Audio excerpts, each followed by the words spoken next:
हारिस साहब ये इफ्तारी की दावत रखे शांति नगर में। ये जो आज देखे आप, हर कौम के लोग शामिल थे, मुस्लिम, सिख, हिंदू, ईसाई, सब। यही जो भारत और हिंदुस्तान है ये रिप्रेजेंट करता है।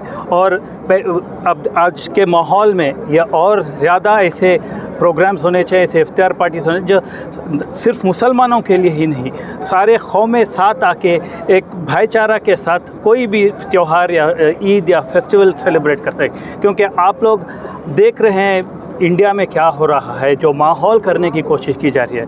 और मैं हारिस साहब को बधाई देता हूं कि इतनी अच्छी इफ्तारी की दावत रखे हैं और सारे कम्युनिटी के लोगों को बुला के इधर इफ्तार किए हैं। हम देखते हैं कि हालात को ख़राब करने की कोशिश की जा रही है, ख़ासतौर पर नागपुर में जो हादसा हुआ, जो फसाद हुए हैं, तो कहीं ना कहीं जो है इस कम्युनल हार्मनी को धक्का पहुँचाया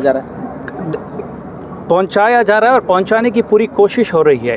इसीलिए जो सेक्युलर लोग हैं, जो इंडिया और भारत का दर्द रखते हैं, उनका ज़रूरी है कि ये सब लोग आगे आएँ। क्योंकि ये एक सोच है जो डेलिबरेटली भारत में क्या कर रही है, एक तनाव का सिचुएशन क्रिएट करने की कोशिश कर रही है।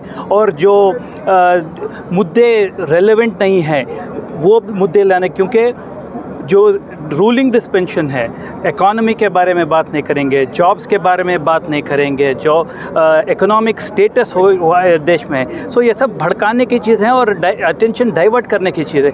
इसीलिए ऐसे गेट टुगेदर्स और गैदरिंग जहाँ पर जो हर वर्ग के लोग आके सेलिब्रेट, इंडिया सेलिब्रेट करें, हर रिलीजन सेलिब्रेट करे, वो ज़रूरी है। और जो यहाँ शांति नगर में हारिस साहब किए हैं, मैं उन्हें बधाई देता हूँ। तो हाल ही में बजट जो पेश हुआ है स्टेट गवर्नमेंट की तरफ से, उस पर क्या कहना चाह रहे हैं? क्योंकि देखिए, जो बजट पेश किया गया है बहुत ही अच्छा बजट है। जो इकोनॉमिक समझता है वो ही अप्रिशिएट करता है। और कोई कुछ चंद लोग हैं जो कहेंगे इस वर्ग को बजट दिए हैं, उस वर्ग को बजट, पर जो बजट बनता है सारे सिटीजन्स के लिए बनता है। और